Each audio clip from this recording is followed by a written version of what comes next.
Robert Redfield joins us now. Doctor, thank you for joining me. It's always good to be with you. I'm just curious right out of the gate here what your reaction is to this contempt investigation from the Senate that will now go to the Department of Justice for your former colleague, Dr. Fauci.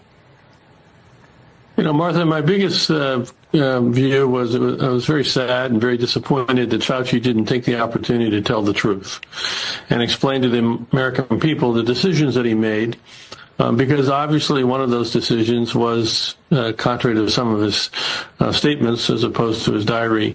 His decision was to support gain-of-function research. As you know, in 2012, he wrote the op-ed in the Washington Post that said this research was important and it was worth the risk even if we got a major pandemic. Well, I'm of the view that it's pretty clear now that the COVID pandemic was a direct result of science and the research, gain-of-function research that was done in the Wuhan lab that was funded by NIH as well as DOD, USAID, and the State Department.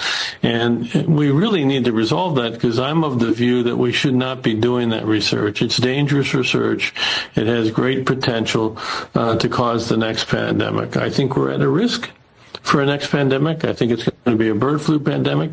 But I think the real risk for the bird flu pandemic is not from nature, but from scientists playing around with this in the laboratory, and we should not be doing that.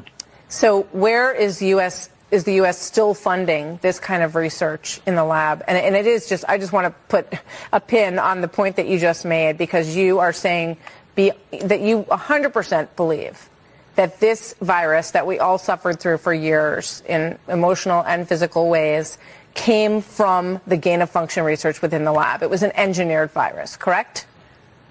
Yes, I don't have any doubt about that. And Steve Quay, you should get him on your show, just wrote a book that I think is very good. It's called The Genome as the Witness, and he takes you through the genome to really show you that there really is no other explanation, that this was a scientifically manipulated virus that actually emerged. And I think it's a clever title, The Genome as the Witness.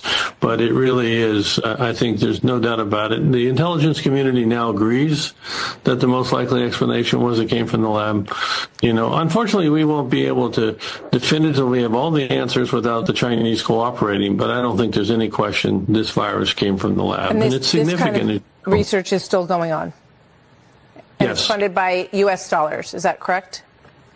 Well, the president has passed an executive order to stop the research, but the truth is this type of research is being done.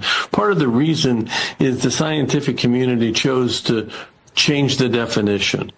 So if you start with a virus that's not pathogenic for humans and turn it into a highly pathogenic for humans, they say that's not gain-of-function research. In order for it to be gain-of-function research, it has to be pathogenic from the beginning. So it's false. It's a false argument.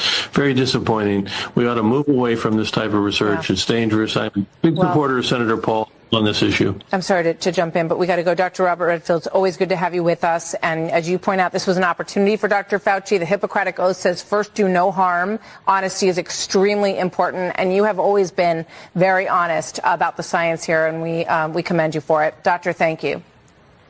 Yeah, thanks, Martha. God bless. You as well.